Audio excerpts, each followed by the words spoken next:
இயேசு கிறிஸ்து நமக்காக அவர் கல்வாரி சிலுவையிலே குத்தப்பட்டார் என்று சத்திய வேதத்திலே நாம் வாசிக்கிறோம். கல்வாரி சிலுவையிலே குத்தப்பட்டார். வாசிப்போம். யோவான் எழுதின சுவிசேஷம் 19ஆம் அதிகாரம் 34வது வசனம். ஆகிலும் போர் சேவகர்களில் ஒருவன் ஈட்டினாலே அவருடைய விலாவிலே குத்தினான். உடனே இரத்தமும் தண்ணீரும் புறப்பட்டது. எங்கே குத்தினான்? சத்தமா சொல்லுங்க. எங்க இருக்கு விலா பகுதி? எங்க இருக்குது? வயிற்று கீழே இல்ல, இங்க நெஞ்சுக்கு பக்கத்துல. அதுக்குள்ள என்ன இருக்குது? அங்கதான் ஹார்ட் இருக்குது. ஆகிலும் போர் சேவகர்களில் ஒருவன் எதினாலே? ஈட்டினாலே. ஈட்டினாலே அவருடைய விலாவில் என்ன செய்தான்? குத்தினான். குத்திட்டு விட்டுல. போர்ச்சேவன் என்பது புழுதடிக்கு பயில்வான் கிடையாது. பயிற்சி பெற்றவர்கள், மிலிட்ரி மேன், போர் வீரர்கள் என்பதை மனதிலே கொண்டு வாருங்கள். நாம குத்துறதுக்கும் அவங்க குத்துறதுக்கும் வெரி டிஃபரண்ட். முழு மூச்சோடு கூட, முழு பலத்தோடு கூட ஓங்கி வந்து செய்யறான். சிலுவையில் அங்க தொங்கிக்கிட்டு இருக்கிற இயேசு கிறிஸ்துடைய விலா எலும்புல குத்துறான். குத்திட்டு விட்டுல, ஈட்டிய மறுபடியும் உரி எடுக்கிறான். உரி எடுக்கும் பொழுது அங்கிருந்து என்ன வருது? என்ன வருது? ரத்தமும் தண்ணீரும் புறப்பட்டது. அது என்ன பாஸ்டர், ரத்தமும் தண்ணீரும் புறப்பட்டுச்சு? என்ன அர்த்தம் தெரியுமா? இனி அந்த சரீரத்துல ஒரு சொட்டு ரத்தம் கூட கிடையாது. அதுதான் அதை காண்பிக்கிறது. எல்லா ரத்தமும் சிந்திருச்சு. முதுகுல அடிச்ச அடியில, தலையில வைத்த முள்முடி, கைகாலில் அரைந்த ஆணிகள், எல்லா விதங்களிலும் எல்லா வழிகளிலேயும் ரத்தம் சிந்திருச்சு. கொஞ்சோண்டு மீது இருந்துச்சு. இப்ப போர்ச்சவன் வந்து ஈட்டியை வச்சு விழாவில் குத்தி இழுக்கிறான். தண்ணீரும் ரத்தமும் புறப்பட்டது. எதை காண்பிக்கிறது? இனி அந்த சரீரத்துல ஒரு சொட்டு ரத்தம் கூட கிடையவே. இயேசு கிறிஸ்து மனுக்குலத்தின் மீட்புக்காக, உங்களை என்னை மீட்பதற்காக கடைசி சொட்டு ரத்தத்தை சிந்தினார் என்பதை மனதில் வையுங்கள். கடைசி சொட்டு ரத்தத்தையும் ஒன்ன கூட மீதி வைக்கல. நம்மளை பெற்றெடுத்த தாய் ஏதோ ஒரு சில சொட்டு ரத்தத்தை சிந்தி நம்மளை பெற்றிருக்கிறா. எல்லா ரத்தத்தையும் சிந்தி நம்மளை பெக்கல. ஆனால் இயேசு கிறிஸ்து கடைசி சொட்டு ரத்தத்தை சிந்திதான் நம்மை பெற்றெடுத்திருக்கிறார். அவருடைய பிள்ளையாய் மாற்றி இருக்கிறார். உள்ள கொண்டு வாங்க. அதெல்லாம் கர்த்தாவே உங்களுடைய அன்பை நினைக்கிற ஆண்டவரே, ஒரு சொட்டு ரத்தத்தை கூட மீதியா உமக்குன்னு நீ வைக்கல. எல்லாவற்றையும் எனக்குன்னு செய்துட்டீர், நீரு கொடுத்துட்டீர் ஆண்டவரே. இயேசு கிறிஸ்துவின் அன்பு இந்த உலகத்தில் எல்லா மனிதனை காட்டிலும் மேலான அன்பு, மனிதனுடைய அன்பை காட்டிலும் மேலான அன்பு என்பதை நீங்கள் தெரிந்து கொள்ளுங்கள். சரி, விஷயத்துக்கு நான் வரேன். ஆகிலும் போர்ச்சேவகர்களில் ஒருவன் ஈட்டினாலே அவருடைய விழா எலும்பை என்ன செய்தான்? குத்தினான். எங்கே குத்தினான்? விழா பகுதியில் என்ன இருக்குது? என்ன இருக்குது? அவன் குத்தும் போது இயேசு கிறிஸ்துடைய இருதயம் ரெண்டாக குத்தி கிழிக்கப்பட்டது. ரெண்டாய் குத்தி கிழிக்கப்பட்டது. எதற்காக? இருதய வியாதினாலே நான் செத்து போய்விடக் கூடாது என்பதற்காக. மனதிலே கொண்டு வாருங்கள். சிலருக்கு ஹார்ட் வேலை செய்ய மாட்டேங்குது சரியா. சிலருக்கு ஹார்ட் பிரச்சனையா இருக்குது. ஹார்ட்ல அடப்புன்றாங்க. இந்த வசனத்தை எடுத்து மனதில் வைத்து தியானியுங்கள். இனிமேல் அப்படிப்பட்ட காரியம் நடக்காமல் இருப்பதற்காக தியானியுங்கள். எனக்கு தான் ஹார்ட் பிரச்சனை இல்லையே சிலர் சொல்றாங்க. இனிமேல் வராமல் இருக்கிறதுக்காக என்ன செய்யுங்கள்? இப்பொழுதே தியானிக்க ஆரம்பியுங்கள். ஹார்ட் அட்டாக்ன்றாங்க, மாரடைப்புன்றாங்க, இருதயத்தில் பிளாக் ஆயிடுச்சுன்றாங்க, பிளட் சர்க்குலேஷன் ஆகலன்னு சொல்றாங்க, வயசாயிருச்சு அப்படின்னு சொல்றாங்க. இயேசு கிறிஸ்துவின் இருதயம் ரெண்டாக குத்தி கிழிக்கப்பட்டது. பல வருஷத்துக்கு முன்பதாக இந்த வசனத்தின் மூலமாக கர்த்தர் என்கிட்ட பேசினார் பாருங்க, எனக்கு கற்றுக் கொடுத்தார். இன்னைக்கு இருதய வியாதினால் இனி மறிக்க வேண்டிய அவசியம் கிடையாது. இருதய வியாதினால் இனி சாக வேண்டிய அவசியம் கிடையாது. 80 வயசு ரீச் பண்ணலாம், தாண்டலாம். ஆமென். எல்லாம் இருக்கிறீங்களா?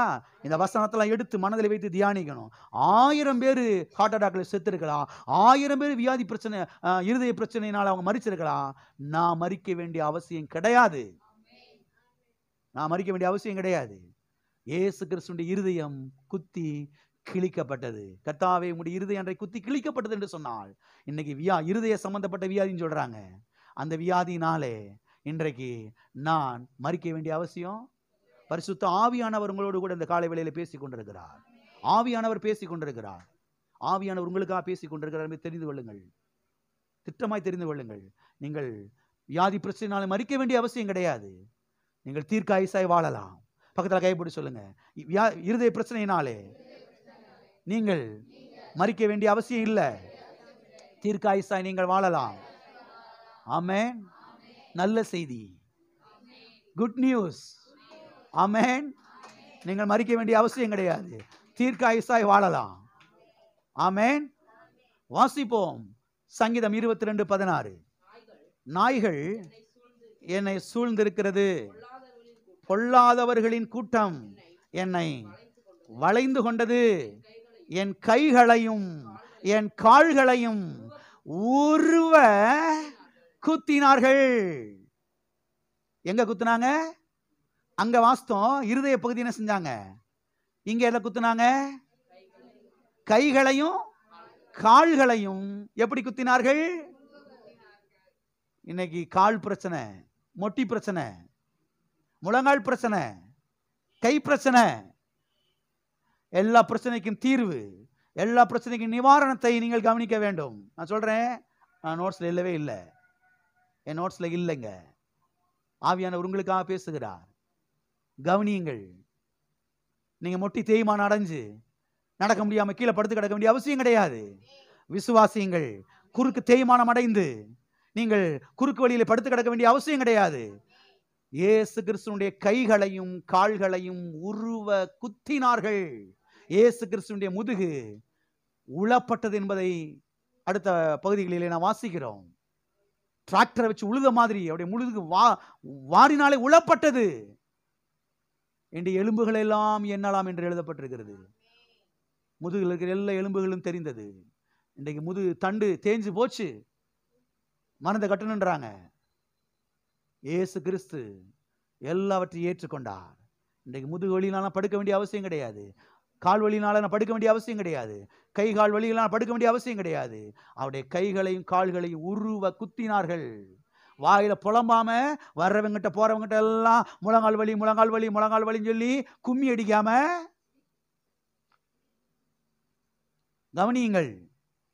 வர்றவங்க போறவங்கிட்ட ஒப்பாரி வச்சு அழுகாம, கர்த்தாவே என்னுடைய கைகளையும் கால்களையும் நீ சுகமாக்கினதுக்காக ஸ்தோத்திரம். என்னுடைய மொட்டிகள் எல்லாம் நன்றாய் வேலை செய்யறபடியால் ஸ்தோத்திரம். இயேசு கிறிஸ்துவின் ரத்தம் எனக்கு பிசின் தைலமாய் இருக்கிறது, அது ஆயின்மெண்ட் ஆயிருக்கிறது. ஆமென். ஆயின்மெண்ட் ஆயிருக்கிறது. கர்த்தாவே நீ சுகமாக்கினதுக்காக உமக்கு ஸ்தோத்திரம். என்னுடைய அந்த எலும்புகள் எல்லாம் சுகமாக்கினதுக்காக நன்றி. இந்த இருதயத்தை சுகமாக்கினதுக்காக நன்றி. என் கூட பிறந்த ஒரு சிலர் வியாதினால பாதிக்கப்பட்டு, இருதய வியாதினாலே பாதிக்கப்பட்டு அவங்க ஒருவேளை மரித்திருக்கலாம். இன்னைக்கு நான் அப்படி மரிக்க வேண்டிய அவசியம் கிடையாது. அந்த சாபத்திலிருந்து என்னை விடுதலையாக்கி இருக்கிறீர். அந்த சாபத்திலிருந்து விடுதலையாக்கி இருக்கிறீர் கர்த்தாவே. இன்னைக்கு ஹார்ட் பிரச்சனையினால நான் துடிச்சு கொஞ்ச வயசுல மரிக்க வேண்டிய அவசியம் கிடையாது. ஆவியானவர் எனக்கு உதவி செய்யும். இந்த சத்தியத்தை நான் பார்க்க, இயேசு கிறிஸ்து கல்வாரி சிலுவையில் என்ன செய்து முடித்தார் என்பதை நான் பார்க்க எனக்கு உதவி செய்யுங்க ஆவியானவரே. நான் சொல்லுகிறேன், நீங்கள் தீர்க்காயுசாய் வாழ்வீர்கள். நீங்கள் வாழ்ந்து சுகமாய் இருப்பீர்கள். ஆமென். எல்லாரும் எழுப்பி நிற்போம். எல்லாரும் எழுப்பி நிற்போம். கர்த்தாவே, இந்த சத்தியங்கள் எல்லாம் என் உள்ளத்திலே பதியிட்டையா, வெளிப்பாட வெளிச்சமா மாறட்ட ஆண்டவரே. எனக்காகவே இன்னைக்கு பேசுனீங்க ஆவியானவரே. இன்னைக்கு எனக்காகவே பேசுனீங்க ஆவியானவரே, யாருக்காகவோ இல்லை. ஆவியானவரே, இன்னைக்கு எனக்காகவே நீங்க பேசியிருக்கிறீங்கப்பா. கர்த்தாவே, இருதய சம்பந்தப்பட்ட வியாதி, முழங்கால் வலி, மொட்டி வலி, குறுக்கு வலி எல்லாவற்றையும் சிலுவையில் சுமந்திருக்கிறீங்கப்பா. உடைய கைகளை கால்களை உருவ குத்தினார்கள். ஆகிலும் பொற்சேவரில் ஒருவன் ஈட்டினாலே அவருடைய விழாவை குத்தினான். உடனே தண்ணீரும் ரத்தமும் புறப்பட்டு வந்தது. கர்த்தாவே ஸ்தோத்திரையா, ஸ்தோத்திரம் ஆண்டவரே. எல்லாரும் கல்வாரிக்காக கரங்களை உயர்த்தி, ஆண்டவரே நீர் எனக்காக இவ்வளவு பாடுகளை பற்றிருப்பீர் என்று சொன்னால் நான் உமக்காக வாழ போறேன். ஆண்டவரே, உமக்காக வாழ போறேன். போன ஞாயிற்றுக்கிழமை சொன்னேன் பாருங்க, ஏதோ ஒரு மனிதனுக்காக நான் வாழலை, வீட்டில் இருக்கிற யாரோ ஒரு குறிப்பிட்ட நபருக்காக நான் வாழலை. அப்படி வாழ்றேன்னு போகும்போது தான் இல்லாத வேதனைகள், பாரங்கள் மனதை ஆட்கொள்ளுகிறது. நான் இயேசுவுக்காக வாழப்போகிறேன், ஆண்டவருக்காக வாழப்போகிறேன், அவருடைய திட்டத்துக்காக, அவருடைய நோக்கத்துக்காக நான் வாழப்போகிறேன். கர்த்தாவே, உமாக்காக நான் வாழ போறேன்பா. உடைய திட்டத்துக்கு நான் அர்ப்பணிக்கிறேன், உடைய சித்தத்துக்கு என்னை அர்ப்பணிக்கிறேன் ஆண்டவரே. கர்த்தாவே உதவி செய்யும், உதவி செய்யும். ஓ உமக்கு கர்த்தாவின் மகிமையை செலுத்துகிறேன் ஆண்டவரே. கர்த்தாவே, இன்றைக்கு நான் சுகமாயிருப்பதற்காக, ஆரோக்கியமாயிருப்பதற்காக, செல்வ செழிப்பாயிருப்பதற்காக இவ்வளவு பாடுகளை பற்றிருப்பீர் என்று சொன்னால் நான் உமக்காக வாழ தீர்மானிக்கிறேன். உமது நாம மகிமைக்காய் வாழ தீர்மானிக்கிறேன். நன்றாயிருப்பதற்காக நான் தீர்மானிக்கிறேன். பிதாவே, இயேசுவின் நாமத்தில் உம்முடைய சமூகத்தில் வருகிறோம். ஆசீர்வதிக்கப்பட்ட அந்த நல்ல வேலைக்காக நன்றி. கர்த்தாவே, ஸ்தோத்திர ஆண்டவரே, எங்களை அர்ப்பணிக்கிறோம். கர்த்தா, ஒப்பு கொடுக்கிறோம் ஆண்டவரே. பிள்ளைகளுடைய வாழ்க்கையிலே கர்த்தா, கல்வாரியின் மூலமாய் நீ சம்பாதித்திருக்கிற ஆசீர்வாதங்கள் வந்து பலிப்பதாக தகப்பனை அவிதமாய் செய்கிறீரற்காக நன்றி.